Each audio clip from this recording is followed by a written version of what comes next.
Mesdames, Messieurs, bonjour et bienvenue. Vous suivez Zena TV, la chaîne de la diaspora. C'est un décryptage spécial que nous vous proposons. Vous l'avez vu, Denis Sassou Nguesso est aujourd'hui sur tous les écrans puisque TV5 lui a consacré une interview et cette interview, en fait, revient après celle de France 25. On constate que le président de la République est désormais présent dans les médias publics français alors qu'il n'est même plus fait en France depuis quelques temps. Bédel Baouna, bonjour. Bonjour, c'est Makosso. Bédel Baouna, c'est un décryptage spécial puisque vous aussi, vous l'avez vu, Denis Sassou Nguesso, le charme communicationnel, s'il faut le dire ici, en fait, au niveau international, continue après France 24. On le voit maintenant sur TV5. Rapidement, Bédel Baouna, est-ce que vous pouvez nous donner le cadre général, en fait, de cette interview? Oui, dans cette interview, il y a en quelque sorte deux volets.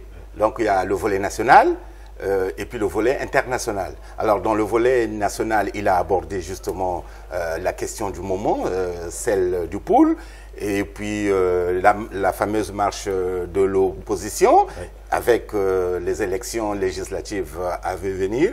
Et puis, dans le volet international, il a abordé, je crois, le fond bleu, et puis la crise libyenne avec son corollaire, qui est justement la crise migratoire. Voilà, le cadre est posé. Maintenant, un avis déjà. Je vous le dis d'emblée, je n'ai pas vu l'intérêt, ou je ne vois pas d'intérêt à cette interview. Parce qu'il a déjà accordé une interview sur France 4. France 24.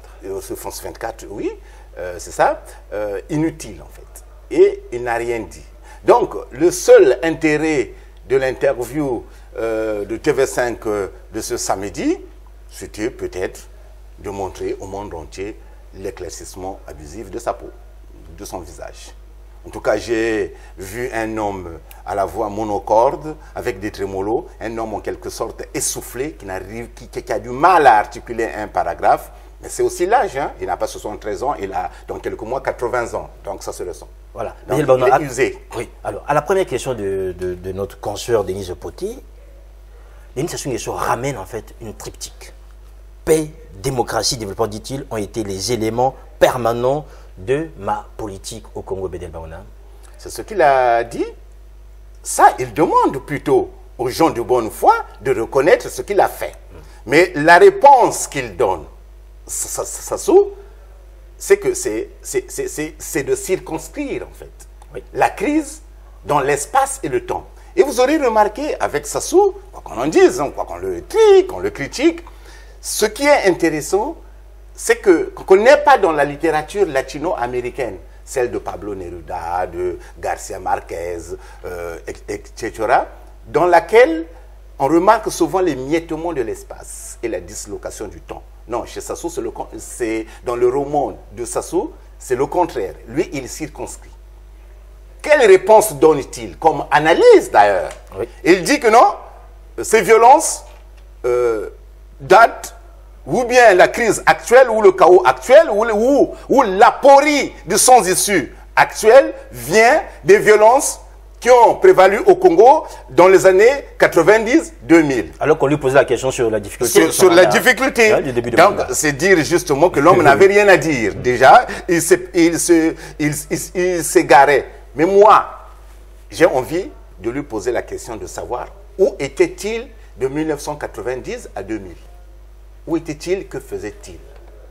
Eh oui, on sait qu'il a quitté le pouvoir en 92 et qu'il est revenu 5 ans plus tard en 97. Donc, cela signifie qu'il a été partie prenante de ces violences-là, ou bien même le cerveau de ces violences. Donc, à leur début et à leur fin, en fait. Hein? Au début et à la fin. Oui, oui, tout à fait. Donc, moi, je suis forcé de dire que finalement, Denis Sassou Nguesso n'est pas l'homme de paix qu'on nous vend au quotidien. Enfin, c'est lui-même qui le dit, hein, il le revendique en plus. Ah, si c'est lui-même qui le dit, donc il va assumer son propos. Alors, Bédel Baouna, concernant le pool, est-ce que vous constatez l'évolution dans son langage? Très souvent ici, vous avez souvent dit que Toumi n'est pas un terroriste. Je pense que Sassou a dû sans doute vous écouter parce que désormais, quasiment à l'espace d'un mois, hein, il change complètement de langage, nous expliquant qu'en fait, Toumi n'est pas un terroriste, mais un gourou, patron d'une secte. Mais je crois que nous pourrions prolonger le dernier décryptage du dimanche dernier, du 18 juin, où nous disions que Sassou n'a pas envie de liquider Ntoumi, oui, tout comme Ntoumi n'a pas les moyens de renverser Sassou. pour ne pas évoquer de façon explicite leurs accointances. Là, aujourd'hui, M. Sassou nous dit que non, Ntumi et ses compagnons, Dixit Sassou, devront répondre de leurs actes devant la justice. Le terme terroriste a disparu. Alors, non, le terme terroriste a disparu. Est-ce à dire qu'ils vont capturer M. Ntumi? Non. Je vous signale que non. Mais vous le dites tout le temps, Bédel Baouna. Il ne va pas le capturer. Oui. Je vous le dis, il ne va pas le capturer. Le langage a changé. Bon, maintenant, là, il met en difficulté ses sbires et ses affidés, parmi lesquels Thierry Mungala, qui continue, lui, d'employer le syntagme terroriste pour qualifier Ntumi. Son chef a changé. Est-ce que là, Mungala va-t-il changer? C'est maintenant un illuminé, en fait. Souvent, les illuminés ont dit, bon, c'est un illuminé, après il sortira. C'est-à-dire qu'Ntumi, désormais, c'est un gourou, en fait, un illuminé, finalement, qui n'est pas en soi un réel acteur politique, si on entend ça sous désormais. Parce que les terroristes ont aussi, quand même, le côté politique par rapport au pouvoir qu'ils combattent. Monsieur Sassou a besoin de monsieur Ntumi pour régner. C'est Ntumi qui, paradoxalement, remet monsieur Sassou en orbite. C'est Ntumi qui permet à monsieur Sassou même de continuer à écrabouiller son propre clan. Parce qu'il se sert de lui, je l'ai dit dans le dernier décryptage, comme d'un épouvantail. Donc, il ne peut rien faire de mal à Ntumi. Et il ne le fera pas. Oui. Voilà. Si, demain ou après-demain, on apprend que Ntumi est décédé, dites-vous qu'il se sera tiré une balle dans la tête. Mais ce ne sera pas par le fait des miliciens de Sassou, aujourd'hui, accusé de viol systématique. Alors, vous parlez de militaires de Sassou accusés de viol systématique. Or là, aujourd'hui, quand on l'entend, lui-même, il dit que l'armée protège les populations dans le pool et que le gouvernement amène toute l'aide nécessaire afin que les populations déplacées puissent mieux vivre. Donc, ce qui signifie que M. Kimbassa de Caritas a menti. Puisque M. Kimbassa a aussi accordé une interview par téléphone dans une radio célèbre. Que dit-il? Que les viols sont devenus une arme de guerre systématique. Comme dans le Kivu. Et comme à l'est de la RDC. Oui. Exactement. Ce sont les viols systématiques sont devenus une arme de terreur. Donc, dont les buts sont simples. C'est de terroriser les populations, c'est de briser les familles, c'est de détruire les communautés et, par extension même, de changer, comment dirais-je, la composition ethnique des générations à venir. Et ça, c'est très pathétique. Monsieur Kimbassa, que nous dit-il? Qu'il y a, d'après les témoignages qu'ils ont reçus, qu'il y a des déplacés venus de Poul vers Kingwe. Et là, les femmes ont été violées. Donc, c'est un phénomène nouveau. À défaut de coincer M. Ntumi, les miliciens de M. Sassou se livrent à un crime encore barbare. Voilà, ignoble. Et cette barbarie, on peut aussi la constater dans le traitement de la population, puisqu'il n'y a pas d'aide. M. Kimbassa l'a dit aussi. Mais il a dit qu'il n'y a aucune aide, aucune. Le président le soutient. Aucune. Les populations sont abandonnées à elles-mêmes. Donc, elles ne peuvent compter que sur la providence, si tant est que cette providence existe au Congo. Alors, Bédel Baouna, restons toujours sur l'aspect national. Quand il parle de l'opposition, mais en fait, il n'est pas complaisant du tout avec l'opposition. Qualifiant du fait qu'elle se mette hors jeu en ne participant pas aux élections, qu'en même temps qu'il y a une opposition radicale et une opposition que je dirais normale, que vous qualifiez vous souvent d'opposition du pouvoir, on se rend bien compte qu'il a bien saisi les deux bouts et il peut continuer sa route.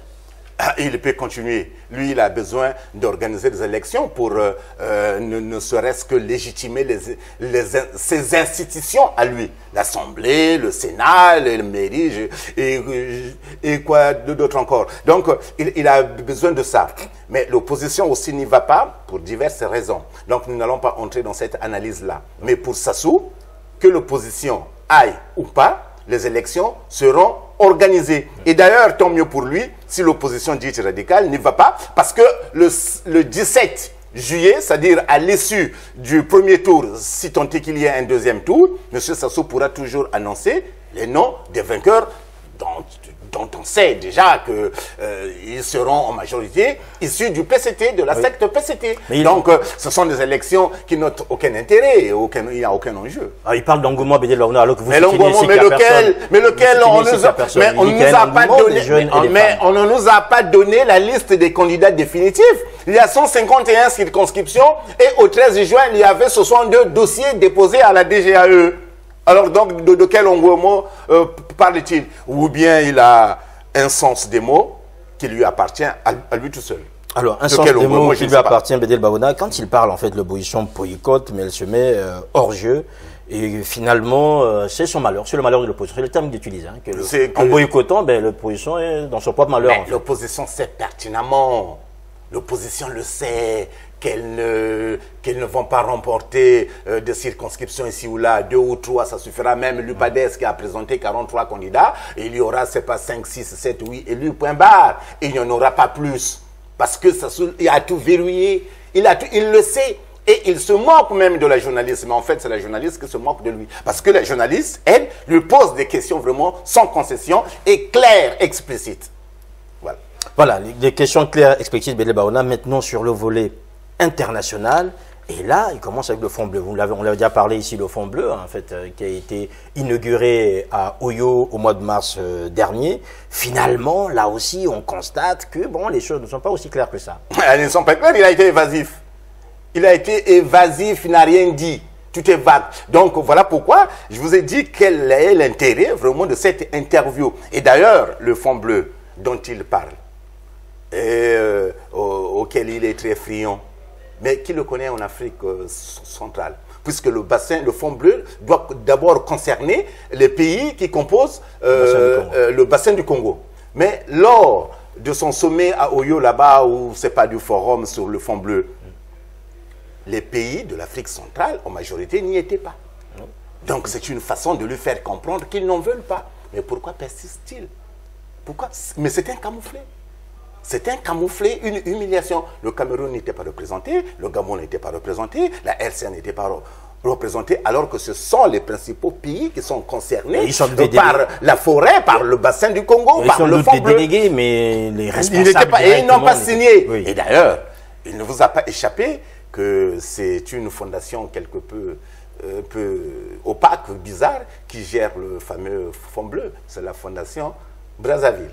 Donc, vous savez de quoi je parle. Dirigé par un certain lobbyiste, très proche de Sassou. Donc, je crois que les autres pays n'ont pas eu tort de ne pas faire le déplacement d'Oyo. Ou bien de ne pas s'intéresser à ce truc-là, à ce machin de Sassou. Voilà. Excepté ce machin de Sassou Bédel Baouna, il y a eu aussi sur l'octet international, en fait, la Libye et son corollaire, comme vous disiez en entrée, la crise migratoire. Et Denis Sassou Nguesso étant le président du Haut Comité, même si souvent vous en rigolez, mais du Haut Comité de l'Union africaine pour la Libye, ben, il était bien normal qu'il intervienne là-dessus, même si vous favorisez souvent Al-Sisi, puisque c'est votre ami l'Égyptien Al-Sisi qui a le dessus dans ce dossier. Et il n'est pas incontournable, M. Sassou, sur la crise de Libye. Arrêtez. Oui. Il n'est pas incontournable, mais il n'est rien. Il est fatigué, le pauvre. Il est usé. Ça s'entendait, ça se voyait. Une voix difficile, comme s'il était essoufflé. Donc, je n'ai pas compris l'intérêt vraiment de cette interview. Il parle de la crise libyenne, mais plutôt du corollaire de la crise libyenne. En l'occurrence, la crise migratoire. Et que dit-il comme analyse? Il dit que non, s'il y a crise, du moins en tout cas c'est comme ça que je l'ai interprété, s'il y a crise, c'est parce que l'Afrique a longtemps été dominée. Arrêtez. Arrêtez. C'est fini ça. On n'est plus dans les années 70-60. Ah non, pas du tout. S'il y a crise migratoire, c'est parce que la Libye a été disloquée et que les dirigeants africains n'ont rien fait de leur jeunesse. La jeunesse a été sacrifiée. Lui-même, Sassou, a-t-il fait quelque chose pour la jeunesse? Non. A-t-il sacrifié la jeunesse? Oui. En les envoyant dans des forêts, au front, aller combattre durant des guerres. Non. Il a menti, M. Sassou, sur ça. Et là, je crois qu'il a tiré le bouchon un peu trop fort en évoquant,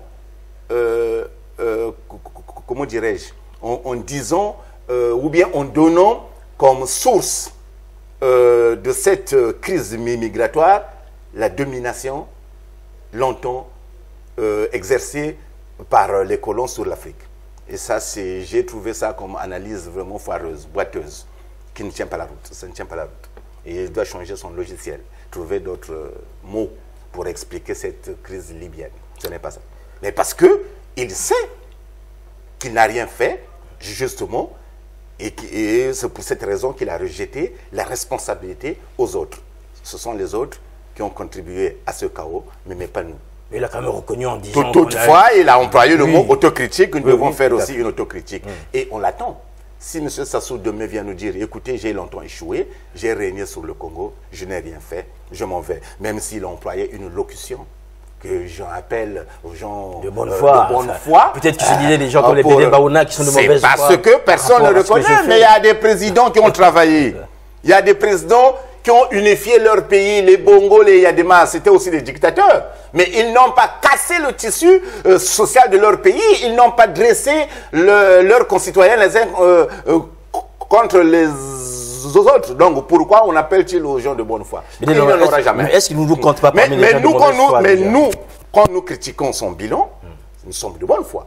Pas pour lui. Il convoque la sincérité. Mais de quoi a-t-il peur? S'il a vraiment travaillé, s'il a vraiment travaillé, mais ça se verrait. Donc ce ne sont pas les routes de 100 mètres de longueur ou 2 mètres de largeur, ou bien les ravins qui sont les gens au Congo-Brazzaville, ou bien, comment dirais-je, il y a les aéroports, les détournements de fonds, voilà, de votre ami, de monsieur Jean-Jacques Bouya. Il suffit, oui, s'il veut faire une autocritique, il peut commencer par percer le ventre de M. Bouya, et là, il y aura des milliards qu'il redonnera aux Congolais. Voilà votre argent. Qu'il doit dire aux Congolais que oui, j'ai travaillé avec des gens qui n'avaient aucune autorité. Donc, voilà pourquoi le Congo a été disloqué. M. Sassou constitue un anachronisme. Sa présence à la tête de l'État congolais nous ramène 1000 ans en arrière. Oui. Tout est préhistorique au Congo. Tout est préhistorique. Et il tue ses propres compatriotes dans le pool. Et il vient raconter des foutaises à la télé.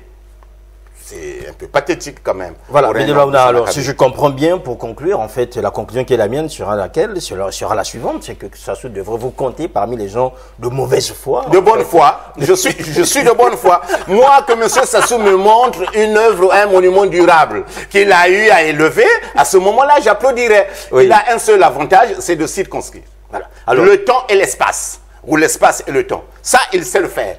Il a dit non, c'est de 90 à 2000. Et donc, en 2017, il n'y a pas de violence au Congo. Mais les violences ont toujours constitué un outil du pouvoir de M. Sassou. Oui. Hein? Et les prisonniers, et les politiques. Mais, non, et le verrouillage même de la média, des médias, pardon, excusez-moi. Mais non, il faut qu'il arrête. Alors, Bédel Baouna, pour conclure globalement de cette interview, que peut-on retenir? Rien. Moi, je n'ai rien retenu de nouveau. Et il a raté une occasion de se taire, M. Sassou. Hélas. Merci, Bédel Baouna. De rien, cher ami. Voilà, merci, mesdames, messieurs, vous qui nous avez suivis. C'était un décryptage spécial. Vous allez toujours avoir votre décryptage comme prévu ce dimanche. Merci, portez-vous bien. On se retrouve demain. Au revoir.